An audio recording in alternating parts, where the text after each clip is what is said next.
The definition of a thug is any person who uses violence or brutality. You want to be a thug? The definition of mentality, the attitude toward life, toward society, or one's intellectual capacity. Life ain't easy. You can change it. You can change. Life ain't easy. But right now, I'm going to read you basically from the book, Thug Mentality Exposed, about an inmate that we had named Steve. And Steve was 18 years old when he came to us. And he came to us for murder. And he was what many would call a sociopath.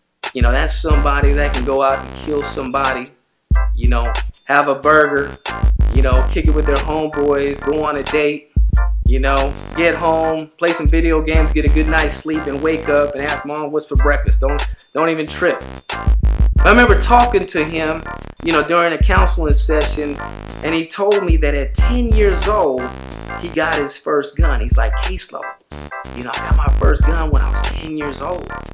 And he said, when I had that gun, he said, man, I felt like nobody in the hood could fade me.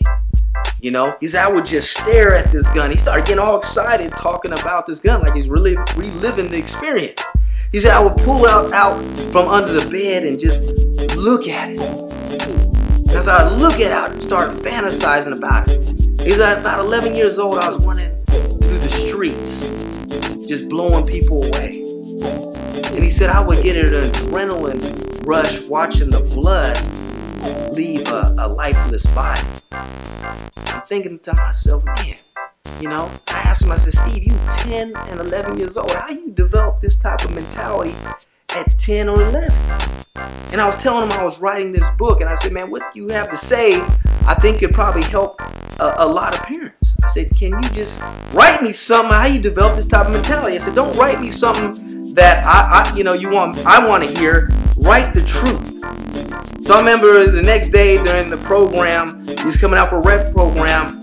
He came out and he brought me, you know, this note or this letter. And it's basically, he said, you want to know why I have this type of mentality? He said, here it is. And he gave it to me. And I'm going to read from page 115. And this is what he said. He said, I was conditioned with the belief to be a thug was from the attention from all the peers that had respect. I was rejected as a child.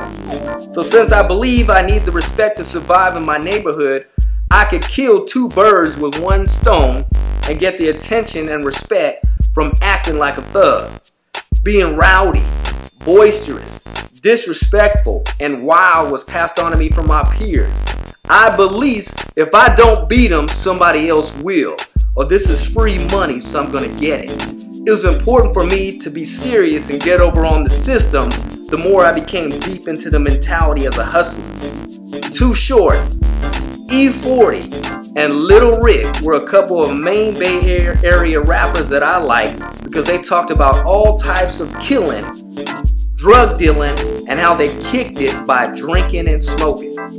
They would give me a natural high and get me pumped up with negative adrenaline. So he liked these rappers because, like I said again, he said they talked about all types of killing, drug dealing, and how they kicked it by drinking and smoking. They would give him a natural high. And I remember talking to Steve, and I said, Steve, I want to know everything you did that day before you killed your victim.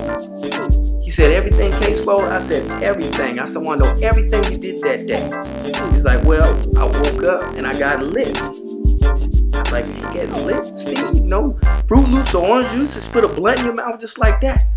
He's like, oh, K-Slow, when a brother navigating through them streets, man, you know, you got to be on point. You know, a brother get caught getting paranoid, man, get caught slipping. He said, that's game over. He's like, I got to have my weed. I was like, all right, K-Slow. I said, what'd you do after that? He said, started getting real animated. He said, oh, K-Slow, I put on the gangsta music. You know, what type of music? Snoop Dogg, Tupac, all that. I said, why you put on that music? He said, K-Slow, when I put on that music, I feel like I'm way up here and my enemies is way down there. It's like whatever they talking about doing, I feel like I could do. They talking about slanging, I feel like I could slang. If they talking about jacking, I feel like I could jack. If they talking about pimping, I feel like I could pimp. If they talking about killing, I feel like I could kill. He said, K-Slow, it's like their words become my words. And whatever they talking about doing, I feel like I could do. I was like, man, that's powerful. So I want y'all to remember that later on. He says, whatever they talking about doing, I feel I can do. You know, the Bible says life and death are in the power of the tongue. Okay? But I remember talking to Steve, and I said, Steve, what did you do after that? He said, okay, Slow, I just jetted out into the streets. He told me that he seen his victim, without hesitation killed him, and then shot a witness. And Steve came to our institution, a real bright individual.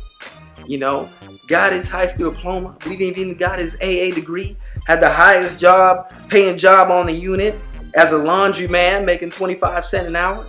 You know, that's balling, in, like I said, within the institution, 25 cents an hour. You know, went through all the groups, the anger management, employability, anger, you know, victim awareness, passed all those groups.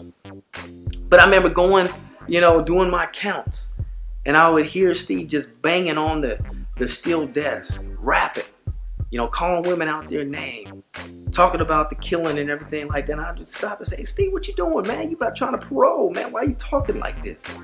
He's like, okay, Slow, man. It's just music. I'm like, nah, Steve, that ain't just music. But he's like, I said, you know, what do you plan on doing when you get out? Well, you know, I'm gonna go out there, you know, do my thing, get my job, go to school and stuff. But you know, I'm straight, basically, you know. And like I said, I ain't gonna lie to you, you know, but I'm gonna do some good and everything. But he's like, it had a hold on him, and he would acknowledge that. He said, man, this street life is just who I am. It just got a hold on me. Well, Steve eventually got out, you know, and went back to his same street occupation. And, you know, sadly, a couple years ago, he was coming outside a club, got shot in the leg and bled to death on the way to the hospital. And I can't tell you how many stories I got like that for you, you know, unfortunately.